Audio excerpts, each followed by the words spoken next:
Well, the Fed is the rate reaper. There is a total of $184 trillion of global debt, or the equivalent of $86,000 per person on Earth. And the Fed's continuing to raise rates. So I've had this, idea of the rate reaper coming through because if there's one qualified absolute of predictor of a recession, depression, it is rising interest rates from the Federal Reserve, killing any sort of economic expansion. Since the 2008 financial crisis, they have kept rates at an historically, ridiculously, impossibly low 0% interest rate for far too long. As soon as it became apparent that Trump was going to get into office, he himself even said that we were living in a big fat bubble when he was candidate Trump. We have the worst revival of an economy since the Great Depression. And believe me, we're in a bubble right now. And the only thing that looks good is the stock market. But if you raise interest rates even a little bit, that's going to come crashing down. We are in a big, fat, ugly bubble. And we better be awfully careful. And we have a Fed that's doing political things. This Janet Yellen of the Fed is doing political by keeping the interest rates at this level.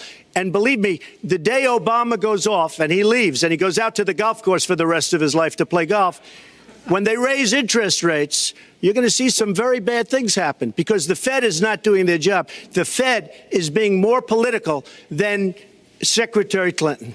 And then when he became President Trump, he took credit for another 6,000 to 8,000 Dow points added on, and America's great again and all this other stuff, not recognizing that it's still a bubble and that it's not just the stock market, it's real estate, it's bonds, it's currencies, it's cryptos, it's everything in the world, the everything bubble, and the Fed's raising rates. So they raised it at another 0.25%, and the only thing that they did in defiance of Trump and basically all the Wall Street pundits out there saying, please don't, the stock market's shaky as it is, the housing market's already starting to collapse, please don't do this. And the one thing I always tell my subscribers are, don't think that these banksters don't want to crash the economy. They make more money off of crashing the economy, consolidating power, than they do on rising stock market prices and stuff like that. These guys don't work the way that we think that they should work. It's a privately owned Ponzi scheme. They own and control the world, and nothing creates more power to them than the chaos that they create. This is a totally fictitious world that we live in with digital illusions of wealth, and if you don't recognize this, you are going to suffer from it.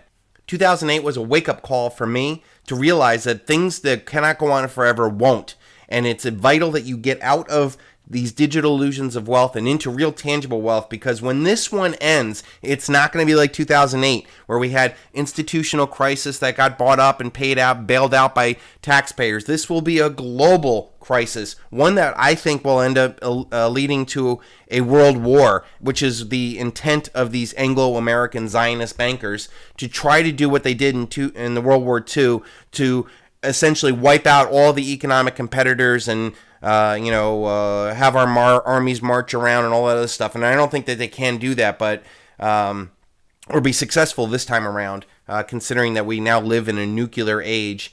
And that this is not something that I think is feasible. This is the reason why I stack silver, because at the end of the day, rising interest rates make it more expensive. And people go, oh, Chris, it's only 0.25%, over the top. But what's 0.25% taking away from the productive, profits and investment and all this other stuff on $184 trillion worth of global debt? It's a lot.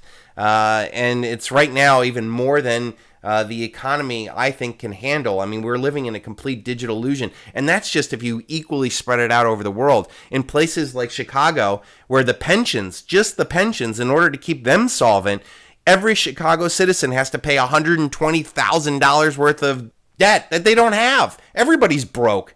Who's got all this money? I tell you who's got it. The guys that own and control the world's central banks. We owe them everything plus interest. The only way out of this is to recognize that the world is screwed up, but your world doesn't have to be. Your family does not have to suffer if you stop playing in their game. Stop investing in their stock market. Stop banking in their system. Get your money out of all of the digital illusions of wealth and get into real tangible wealth like physical silver.